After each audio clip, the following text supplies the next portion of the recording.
ಎಲ್ಲರಿಗೂ ನಮಸ್ಕಾರ. ಈ ವಿಡಿಯೋ ಮಾಡುವ ಉದ್ದೇಶವೇನೆಂದರೆ 2010ನೇ ಸಾಲಿನ ಹಳೆಯ ವಿದ್ಯಾರ್ಥಿಗಳು ಎಲ್ಲರೂ ಸೇರಿಕೊಂಡು ಗುರುವಂದನಾ ಮತ್ತು ಸ್ನೇಹ ಸಂಮಿಲನ ಕಾರ್ಯಕ್ರಮವನ್ನು ಹೇಗೆ ನಡೆಸಿದ್ದೇವೆ ಅಂತ ಈ ವಿಡಿಯೋ ಮುಖಾಂತರ ನಿಮಗೆ ತಿಳಿಸುತ್ತೇನೆ. ಬನ್ನಿ ನೋಡೋಣ.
ಅಡುಗೆ ಭಟ್ರಿಗೆ ನಮ್ಮೂರಲ್ಲಿ ಫೇಮಸ್ ಎಲ್ಲ ಅಡುಗೆ ಕಾರ್ಯಕ್ರಮಕ್ಕೆ ನಾವು ಎಲ್ಲ ಹುಡುಗರೆಲ್ಲ ಸೇರಿ ಊಟದ ವ್ಯವಸ್ಥೆ ಎಲ್ಲ ಮಾಡಿದ್ದೀವಿ. ಭಟ್ರು ಅಡುಗೆ ಎಲ್ಲ ಮಾಡಿಸ್ತಾ ಇದ್ದೀವಿ. ಅದಕ್ಕೆ ಊಟದ ವ್ಯವಸ್ಥೆ ಎಲ್ಲ ಇವಾಗ ರೆಡಿ ಮಾಡ್ತಾರೆ ನಮ್ಮ ಭಟ್ರು. ಬನ್ನಿ ನೋಡೋಣ. ಇವರೇ ನಮ್ಮ ಅಡುಗೆ ಭಟ್ರು ಅಗ್ಲೆ ಅಂತೇಳಿ. ಈಗ ನಮ್ಮೂರಲ್ಲಿ ಯಾವುದೇ ಫಂಕ್ಷನ್ಗೂ ಸಮೇತ ಇವರು ಮದುವೆ ಫಂಕ್ಷನ್ ಆಗ್ಬೋದು ಅಥವಾ ನಮ್ಮ ಗಣೇಶ ಹಬ್ಬದ ಟೈಮ್ನಲ್ಲಿ ಆಗ್ಬೋದು, ಎಲ್ಲ ಟೈಮ್ನಲ್ಲೂ ಇವರೇ ನಮ್ಮ ಅಡುಗೆ ಭಟ್ರು. ನಮಗೆ ಎಲ್ಲರಿಗೂ ಸಪೋರ್ಟ್ ಮಾಡೋವಂಥ ಮತ್ತು ಅಡುಗೆ ಚೆನ್ನಾಗಿ ಮಾಡ್ಕೊಡೋಂಥ ಭಟ್ರು ಅಂತ ಹೇಳ್ಬಿಟ್ಟು ಇವರು ಅಂದ್ಬಿಟ್ಟು ನಾವು ಅನ್ನ, ಸಾಂಬಾರು ಮತ್ತು ಹೋಳಿಗೆ ಮತ್ತು ಗೀ ರೈಸು, ಕುರ್ಮಾ, ಹಪ್ಪಳ, ಹೆಸರುಬೇಳೆ, ಕಾಂಗ್ರೆಸ್ ಬೇಳೆ, ಬೋಂಡ, ಉಪ್ಪು, ಉಪ್ಪಿನಕಾಯಿ ಇಷ್ಟು ಐಟಮ್ಮು ನಾವು ಮಾಡ್ತಾಯಿದ್ದೀವಿ.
ಕಾರ್ಯಕ್ರಮಕ್ಕೆ ವೇದಿಕೆಗೆ ಹಾಜರಾಗಿರುವಂತಹ ಗಣ್ಯರಿಗೆ ಮತ್ತು ನಮ್ಮ ಪ್ರೀತಿಯ ಗುರುಗಳಿಗೆ ಸ್ವಾಗತ ಕೋರಲು ನಮ್ಮ ಸುರೇಶರು ಹೊರಗಡೆಯನ್ನು ಚಪ್ಪಾಳೆ ಮುಖಾಂತರ ಅವರಿಗೆ ವೇದಿಕೆ ಮೇಲೆ ಬದಲಾಯಿಸುತ್ತಿದ್ದೇವೆ.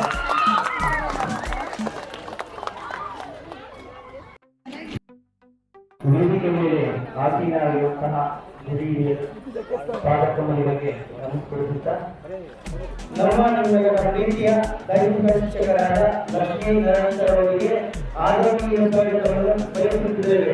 ಚಪ್ಪಾಳೆ ಮುಖಾಂತರ ಅವರಿಗೆ ವಿನಂತಿ. ಕನ್ನಡ ಶಿಕ್ಷಕರಾದ ಶ್ರೀನಿವಾಸ ಅವರಿಗೆ ನಮ್ಮ ನಿಮ್ಮೆಲ್ಲರ ಪರವಾಗಿ ಸ್ವಾಗತ ಸುಸ್ವಾಗತ ಬಯಸುತ್ತಿದ್ದೇವೆ.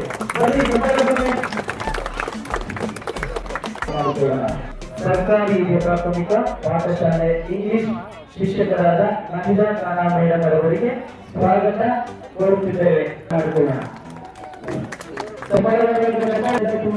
ಅವರಿಗೆ ಸ್ವಾಗತವನ್ನು ಬಯಸುತ್ತಿದ್ದಾರೆ. ಅವರಿಗೆ ಮುಖಾಂತರ ಅವರಿಗೆ ಸ್ವಾಗತ. ಗಣಿತ ಶಿಕ್ಷಕರಾದ ಮುರುಗೇಶ್ ಅವರಿಗೆ ಆದರಣೀಯ ಸ್ವಾಗತವನ್ನು ಕೋರುತ್ತಿದ್ದೇವೆ. ಸರ್ಕಾರಿ ಮುಖಾಂತರ ಅವರನ್ನ ಆದರಣೀಯವಾಗಿ ಸ್ವಾಗತಿಸೋಣ.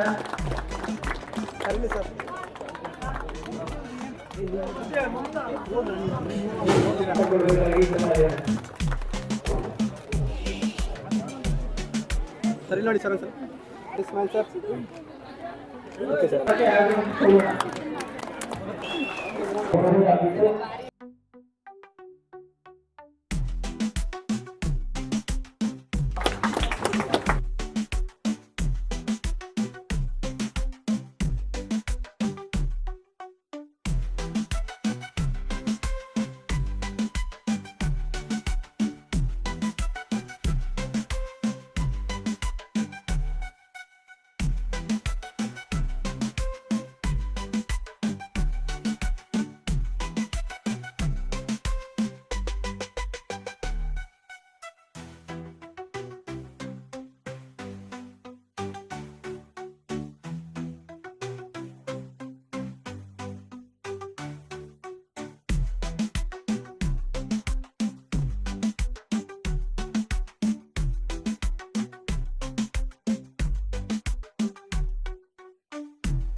ಏಳರಿಂದ 2010ನೇ ಸಾಲಿನ ಈ ಒಂದು ಗುರುವಂದನಾ ಕಾರ್ಯಕ್ರಮ ಹಾಗೂ ಸ್ನೇಹ ಸಮ್ಮೇಳನ ಕಾರ್ಯಕ್ರಮದಲ್ಲಿ ವೇದಿಕೆ ಮೇಲೆ ಆಸೀನರಾಗಿರ್ತಕ್ಕಂಥ ಎಲ್ಲ ನನ್ನ ಆತ್ಮೀಯ ಗುರುವೃಂದದವರೇ, ಹಾಗೆ ವೇದಿಕೆ ಮುಂಭಾಗದಲ್ಲಿ ಆಸೀನರಾಗಿರ್ತಕ್ಕಂತಹ ಪೋಷಕ ವರ್ಗದವರೇ, ತಾಯಂದಿರೇ, ಊರಿನ ಸಮಸ್ತ ಗ್ರಾಮಸ್ಥರೇ ಹಾಗೂ ನನ್ನ ಪ್ರೀತಿಯ ವಿದ್ಯಾರ್ಥಿಗಳೇ, ಓದಿ ಬೋಧಕನಾಗು, ಕಾದಿ ಯೋಧನೇ ಆಗು, ಏನಾದರಾಗು, ಮೊದಲು ಮಾನವನಾಗುವಂಥ ಒಂದು ಸಿದ್ದಯ್ಯ ಪುರಾಣಿಕ್ ಅವರು ಕರೆ ಕೊಡ್ತಾರೆ.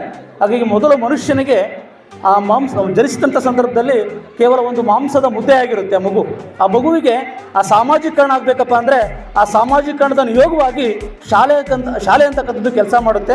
ಆ ನಿಟ್ಟಿನಲ್ಲಿ ಆ ಶಾಲೆಯಲ್ಲಿ ಕಲಿತಂಥ ಮಕ್ಕಳು ಮಾತ್ರ ಏನಾದರೂ ಉತ್ತಮ ಶಿಕ್ಷಣವನ್ನು ಪಡ್ಕೊಂಡು ಈ ರೀತಿಯ ಒಂದು ಕಾರ್ಯಕ್ರಮಗಳನ್ನು, ಈ ರೀತಿಯ ಸಮಾಜವನ್ನು ಕಟ್ಟುವಂತಹ ಕೆಲಸವನ್ನು ಮಾಡೋದನ್ನು ನಾವು ಕಣ್ಣಾರೆ ನೋಡ್ಬೋದು ಅನ್ನೋದಕ್ಕೆ ಇವತ್ತಿನ ಕಾರ್ಯಕ್ರಮ ಅತ್ಯಂತ ಹೃದಯ ಸ್ಪರ್ಶಿಯಾಗಿರ್ತಕ್ಕಂಥ ಕಾರ್ಯಕ್ರಮ ಅಂತಕ್ಕಂಥದ್ದು ನನ್ನ ಮನದಾಳದ ಬಯಕೆಯನ್ನು ಹೇಳ್ತಾ, ನನ್ನ ಕೆಲವು ಅನಿಸಿಕೆಗಳನ್ನ, ಯಾಕೆಂದರೆ ನಾನು ಸ್ವಲ್ಪ ಸುದೀರ್ಘವಾಗಿರ್ತಕ್ಕಂತಹ ನನ್ನ ವೃತ್ತಿಯನ್ನು ಈ ಒಂದು ಗ್ರಾಮದಲ್ಲಿ ಸಲ್ಲಿಸಿದ್ದೇನೆ. 2008ರಿಂದ 2023 ಜುಲೈ 31ವರೆಗೂ ಸಹ ನಾನು ಈ ಊರಿನಲ್ಲಿ ನನ್ನ ವೃತ್ತಿಯನ್ನು ಸಲ್ಲಿಸಿದ್ದೇನೆ.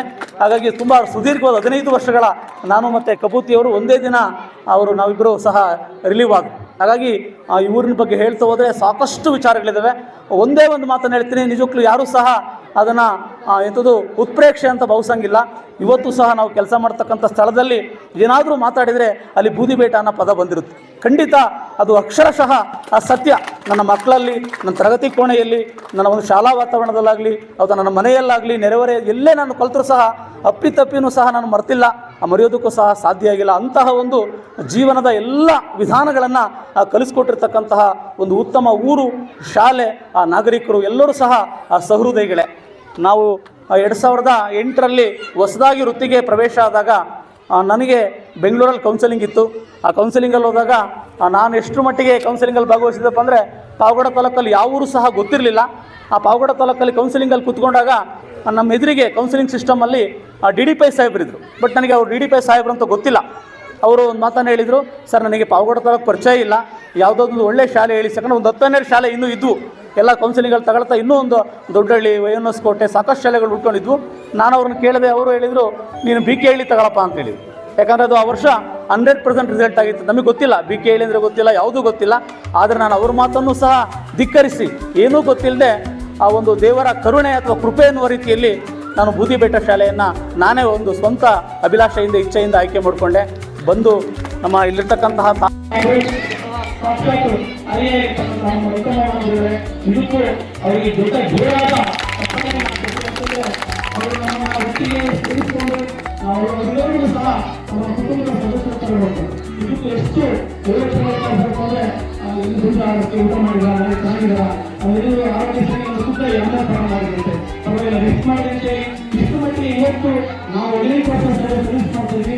ಯಾರು ಸಹ ಆ ರೀತಿ ನಮ್ಮನ್ನು ಕಂಡಿಲ್ಲ, ಆ ರೀತಿ ಮಾತಾಡ್ಕೊಳ್ತಾರೆ ನಾವು ಸಾಧ್ಯ ಇಲ್ಲ. ಅಷ್ಟು ಹೃದಯ ತುಂಬಿ ನಾವು ಮಾತಾಡ್ತಾ ಇದ್ರು. ಬ್ರಿಟಿಷ್ ಆಗಿರ್ಬೋದು, ಪ್ರಭುತ್ವ ಇರ್ಬೋದು, ರಾಮಕರ್ಬೋದು ಎಲ್ಲರೂ ಅಷ್ಟೇ ಎಂಜಿನಿಯರ್ ದಿನ ನಮ್ಗೆ ಅವಾಗ ಸರ್ಕಾರಿ ಸಂಯುಕ್ತ ಪ್ರೌಢಶಾಲೆ, ಪ್ರಾಥಮಿಕ ಮತ್ತು ಪ್ರೌಢಶಾಲೆ ಚಿಂತೆಗೆ ಇರ್ತಾ ಇತ್ತು. ಹಾಗಾಗಿ ನಾವು ಇಲ್ಲೇ ಅವರು ಹೆಚ್ಚು ಕಾಲವನ್ನು ಕಳೀತಾ ಇದ್ವಿ. ತದನಂತರ ನಮಗೆ ಕಟ್ಟಡ ಇರಲಿಲ್ಲ. ಈಗಾಗಲೇ ಹೇಳಿದ ಹಾಗೆ ದೇವರು ಜಮೀನು ಕೊಟ್ಟಲ್ಲಿ ನರಸಮ್ಮ ನರಸಿಂಹದಲ್ಲಿ ಪ್ರೌಢಶಾಲೆ ಆಯಿತು. ಸುಮಾರು ಪ್ರೈವೇಟ್ನಲ್ಲಿ ಮುಂದೆ ನಮಗೇನೀಗ ವಿದ್ಯಾರ್ಥಿಗಳಿಂದ ಅವರು ಬರ್ತಕ್ಕಂಥ ಎಲ್ಲರೂ ಸಹ ಇಂತಹ ಒಂದು ಮಾರ್ಗದರ್ಶನವನ್ನು ದಾರಿದೀಪವನ್ನು ಅಂತ ಹೇಳ್ತಾ ಸನ್ಮಾನ ಮಾಡಿ ಮಾತಾಡ್ಸೋದಕ್ಕೆ ಅವಕಾಶ ಮಾಡಿಕೊಟ್ಟಂತಹ ತಮ್ಮೆಲ್ಲರಿಗೂ ನಾವು ನಮ್ಮ ಹೃತ್ಪೂರ್ವಕ ಧನ್ಯವಾದಗಳು ಹೇಳ್ತಾ ಮಾತುಗಳನ್ನು ಮುಕ್ತಾಯ ಮಾಡ್ತೀವಿ. ಜೈ ಹಿಂದ್, ಜೈ ಕರ್ನಾಟಕ. ಅಂದ್ರೆ ಒಂದು ಇತಿಹಾಸ ಇದೆ.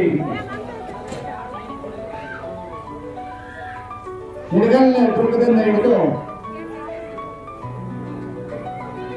ಇನ್ನೊಂದು ಬರುಗಟ್ಟಿಗೆ ಒಂದು ಇತಿಹಾಸ ಇದೆ.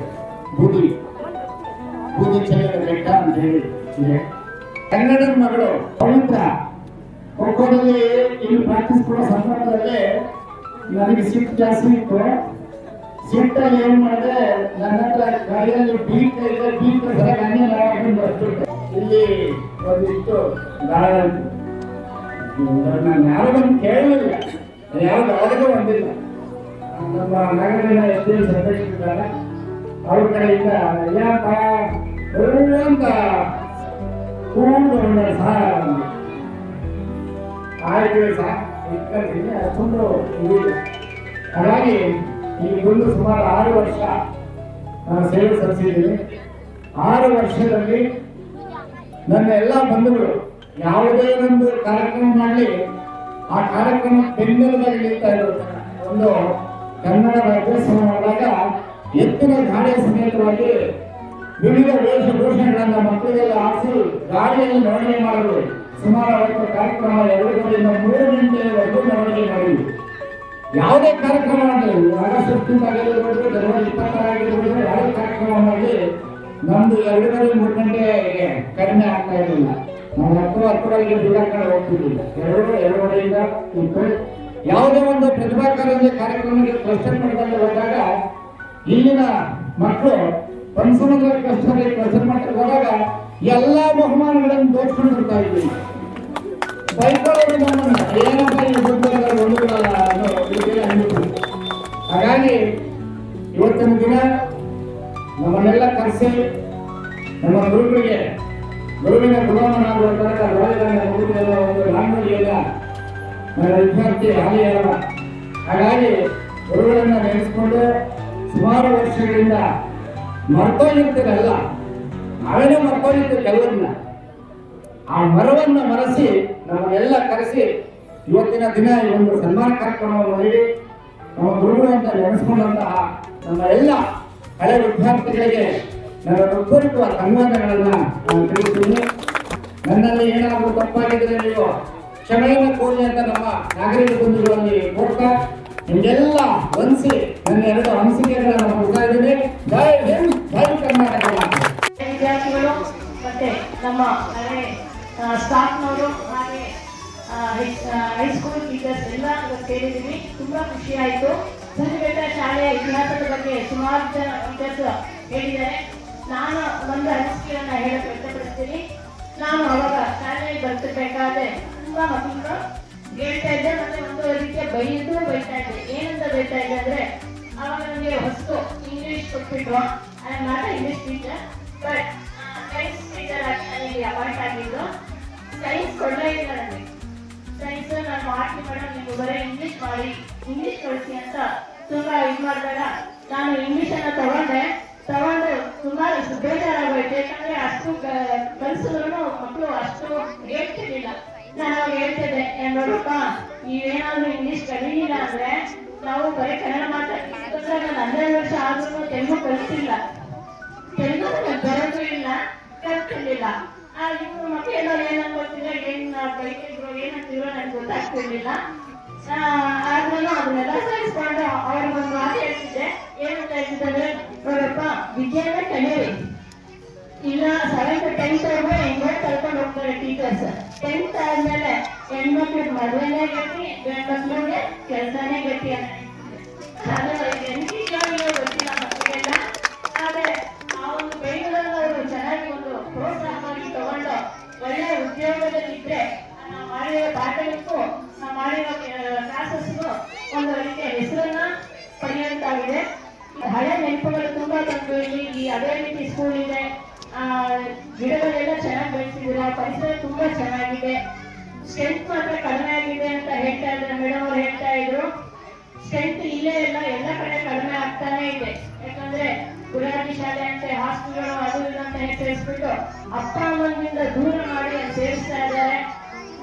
7th ನಾನು ಹೇಳೇನಪ್ಪ ಅಂದ್ರೆ ಅಟ್ಲೀಸ್ಟ್ 7th ಆದ್ರೂ ನಿಮ್ಮ ಜೊತೆ ಇಟ್ಕೊಂಡು ಈ ಪೇರೆಂಟ್ಸ್ ಹೇಳ್ಕೊಳ್ಳೋಷ್ಟು ಇದು ಅಲ್ಲಿ ಹಾಸ್ಟೆಲ್ಗಳು ಬರಲ್ಲ. ಪೇರೆಂಟ್ಸ್ ಜೊತೆ ಇಟ್ಕೊಂಡು ಅವ್ರಿಗೆ ಒಂದು ಪಾಠವನ್ನ ನಾವು ಏನು ಟೀಚರ್ಸ್ ಮಾಡಿರ್ತೀವಿ ಅದನ್ನ ಅಲ್ಲಿ ಪುನರಾವರ್ತನೆ ಮಾಡಿದಾಗ ಮಕ್ಕಳು ಒಂಥರ ಮುದ್ದಾಗಿ ಕಲಿತಾರೆ. ಆದಷ್ಟು ದಾಖಲಾತಿಯನ್ನ ಹೆಚ್ಚು ಈ ಮಕ್ಕಳುಗಳು ಹಳೆ ವಿದ್ಯಾರ್ಥಿಗಳು ಹೇಳ್ತಾ ಇದ್ದೀನಿ, ದಾಖಲಾತಿ ಹೆಚ್ಚು ಮಾಡ್ಕೊಂಡಾಗ ಟೀಚರ್ಸ್ ಬರ್ತಾರೆ. ಟೀಚರ್ಸ್ ಇಲ್ಲ ಅಂದ್ರೆ ನಾವು ಏನೇ ಕಷ್ಟಪಟ್ಟರು ಅದು ಉಪಯೋಗಕ್ಕೆ ಬರಲ್ಲ. ಟೀಚರ್ಸ್ ಇಲ್ಲ ಅಂದ್ರೆ ಒಬ್ಬೊಬ್ಬರು ಇಟ್ಕೊಂಡು ಏನ್ ಪಾಠ ಮಾಡ್ತಾರೆ 1 to 7 ಅಲ್ವಾ. ಆದಷ್ಟು ದಾಖಲಾತಿಯನ್ನ ಹೆಚ್ಚು ಮಾಡ್ತೀವಿ ಅಂತ ಹೇಳ್ಕೊಳ್ತಾ ಈ ನನ್ನ ಮಾತನಾಡಕ್ಕೆ ಎಲ್ಲರಿಗೂ ನಮಸ್ಕಾರ. ಈ ವೇದಿಕೆ ಮೇಲೆ ಆಸೀನರಾಗಿರುವ ನಮ್ಮ ಮುಖ್ಯೋಪಾಧ್ಯಾಯರುಗಳು ಅಂಜನೇಯ ಸರು ಮತ್ತು ಲಲಿತಾ ಮೇಡಮ್ ಅವರಿಗೆ ಹೃದಯಪೂರ್ವಕ ನಮಸ್ಕಾರಗಳು. ಹಾಗೆ ನಮ್ಮ ಪ್ರಾಥಮಿಕ ಮತ್ತು ಪ್ರೌಢಶಾಲಾ ಶಿಕ್ಷಕರಿಗೆ ಹಾಗೂ ಈ ಊರಿನ ಗ್ರಾಮಸ್ಥರು, ನನ್ನ ಸ್ನೇಹಿತರಿಗೂ ಹಾಗೂ ನಮ್ಮ 10th ಬ್ಯಾಚ್ ಬಿಟ್ಟಿಸ್ ಎಲ್ಲರಿಗೂ ನನ್ನ ಹೃದಯಪೂರ್ವಕ ನಮಸ್ಕಾರಗಳು. 22/6/2025 ಭಾನುವಾರ ಒಂದು ವಿಶೇಷವಾದ ದಿನ ಅಂತ ಹೇಳ್ಬೋದು. ಏನಕ್ಕೆ ಅಂದರೆ 2007 ಮತ್ತು 2010ನೇ ಸಾಲಿನ ಎಲ್ಲ ವಿದ್ಯಾರ್ಥಿಗಳು ಸೇರಿ ನಮ್ಮೂರಲ್ಲಿ ಮೊದಲನೇ ಸಲ ಗುರುವಂದನಾ ಮತ್ತು ಸ್ನೇಹ ಸಮ್ಮಿಲನ ಕಾರ್ಯಕ್ರಮವನ್ನು ನಡೆಸಿದ್ದೇವೆ. ಈ ಕಾರ್ಯಕ್ರಮ ನಡೆಸಲು ಮುಖ್ಯವಾಗಿ ನಮ್ಮ ಶಿಕ್ಷಕರನ್ನು ಮತ್ತು ನಮ್ಮ ಹಳೆಯ ಸ್ನೇಹಿತರನ್ನು ನೋಡುವ ಭಾಗ್ಯ ಮತ್ತು ಮಾತನಾಡುವ ಭಾಗ್ಯ ಸಿಕ್ಕಿದೆ ಅಂತ ಹೇಳ್ಬಿಟ್ಟು ಹೇಳೋಕ್ಕೆ ಇಷ್ಟಪಡ್ತೀನಿ. ನಾವು 2007ಕ್ಕೆ ನಮ್ಮ ಪ್ರಾಥಮಿಕ ಶಾಲೆ ಮುಗಿಯುತ್ತೆ. ನಮಗೆ ಹೈಸ್ಕೂಲ್ಗೆ ಹೋಗ್ಬೇಕಂದ್ರೆ ಪಕ್ಕದ ಊರಾದ ಕೋಟಗುಡಕ್ಕೆ ಹೋಗಬೇಕಾಗುತ್ತೆ. ಆದರೆ ನಮ್ಮೂರಿನ ಗ್ರಾಮಸ್ಥರಿಂದ ನಮ್ಮೂರಲ್ಲಿ ಒಂದು ಹೈಸ್ಕೂಲ್ ಪ್ರಾರಂಭ ಸಹ ಆಗುತ್ತೆ. ಆದರೆ ನಮಗೆ ಸರಿಯಾದ ಕಟ್ಟಡ ಇರೋದಿಲ್ಲ. ನಮ್ಮದು ಹಳೆಯ ಕಟ್ಟಡದಲ್ಲೇ ಒಂದು 8th 9th 10th ಎಲ್ಲವೂ ವಿದ್ಯಾಭ್ಯಾಸ ಮುಗಿಯುತ್ತೆ. ಇದರಲ್ಲಿ ಅಲ್ಲಿ ಸರಿಯಾದ ಒಂದು ಕುಡಿಯೋ ನೀರು ಮತ್ತು ಬಾತ್ರೂಮ್ ವ್ಯವಸ್ಥೆ ಏನೂ ಇರೋದಿಲ್ಲ. ಆದರೂ ಸಹ ನಮ್ಮ ಎಲ್ಲ ಶಿಕ್ಷಕರು ಸಹ ಅದರ ಬಗ್ಗೆ ಏನೂ ತಲೆ ಕೆಡಿಸ್ಕೊಡದೆ ಸರಿಯಾಗಿ ಸಮಯಕ್ಕೆ ನಮಗೆ ಕ್ಲಾಸಸ್ ಮಾಡಿ ಆನ್ ಟೈಮ್ಗೆ ಒಂದು ಸಿಲೆಬಸ್ಸನ್ನು ಕಂಪ್ಲೀಟ್ ಮಾಡಿಕೊಡ್ತಾರೆ. ಅವರಿಗೆ ನನ್ನ ಹೃದಯಪೂರ್ವಕ ನಮಸ್ಕಾರಗಳನ್ನು ಹೇಳ್ತಾ, ನಮ್ಮ ದಾನ ಶ್ರೇಷ್ಠರು ಶ್ರೀ ಪುರಂದರದಾಸರು ಗುರುಗಳ ಬಗ್ಗೆ ಒಂದು ಮಾತನ್ನು ಹೇಳಿದ್ದಾರೆ. ಗುರುವಿನ ಗುಲಾಮನಾವ ತನಕ ದೊರೆಯದಣ ಮುಗತಿ. ಅಂದರೆ ನಾವು ಸ್ಕೂಲು ಮತ್ತು ಕಾಲೇಜ್ ಲೈಫ್ನಲ್ಲಿ ಗುರುಗಳ ಒಂದು ಗುಲಾಮನಾಗಿ ನಾವು ವಿದ್ಯಾಭ್ಯಾಸವನ್ನು ಕಲಿತೀವಿ. ತದನಂತರ ನಾವು ಕೆಲಸಕ್ಕಾಗಿ ಒಂದು ಬೆಂಗಳೂರು ಕಡೆ ಹೋದಾಗ ನಾನೊಂದು ಎಲೆಕ್ಟ್ರಿಕಲ್ ಫೀಲ್ಡ್ಗೆ ಎಂಟ್ರಿ ಆಗ್ತೀನಿ. ಅಲ್ಲಿ ಸಹ ನಮಗೆ ಗುರುಗಳು ಪರಿಚಯ ಆಗ್ತಾರೆ. ಅವರ ಮಾರ್ಗದರ್ಶನದಲ್ಲಿ ನಾನೊಂದು ಎಲೆಕ್ಟ್ರಿಕಲ್ ಫೀಲ್ಡಲ್ಲಿ ಕೆಲಸವನ್ನು ಕಲಿತು ನಾನು ಜೀವನವನ್ನು ನಡೆಸ್ತೀನಿ. ಅವ್ರಿಗೂ ಸಹ ನಾನು ಧನ್ಯವಾದಗಳು ಹೇಳ್ತೀನಿ. ಗುರುಗಳು ನಮಗೆಲ್ಲ ತಿದ್ದಿ ಬುದ್ಧಿ ಸಂಸ್ಕಾರ ಹೇಳಿದ್ದರಿಂದ ನಾವೆಲ್ಲ ಇವತ್ತು ತುಂಬ ಖುಷಿಯಿಂದ ಜೀವನ ನಡೆಸ್ತಾ ಇದ್ದೀವಿ. ಈ 2 ಮಾತನ್ನು ಹೇಳಲು ಅವಕಾಶ ಮಾಡಿಕೊಟ್ಟಂಥ ನನ್ನ ಎಲ್ಲ ಶಿಕ್ಷಕರಿಗೂ ಮತ್ತು ನನ್ನ ಸ್ನೇಹಿತರಿಗೂ ಧನ್ಯವಾದ ಹೇಳ್ತಾ ಈ ಮಾತನ್ನು ನಾನು ಮುಗಿಸ್ತಾ ಇದ್ದೀನಿ. ಜೈ ಹಿಂದ್, ಜೈ ಕರ್ನಾಟಕ ಮತ್ತು ಜೈ ಶ್ರೀರಾಮ್.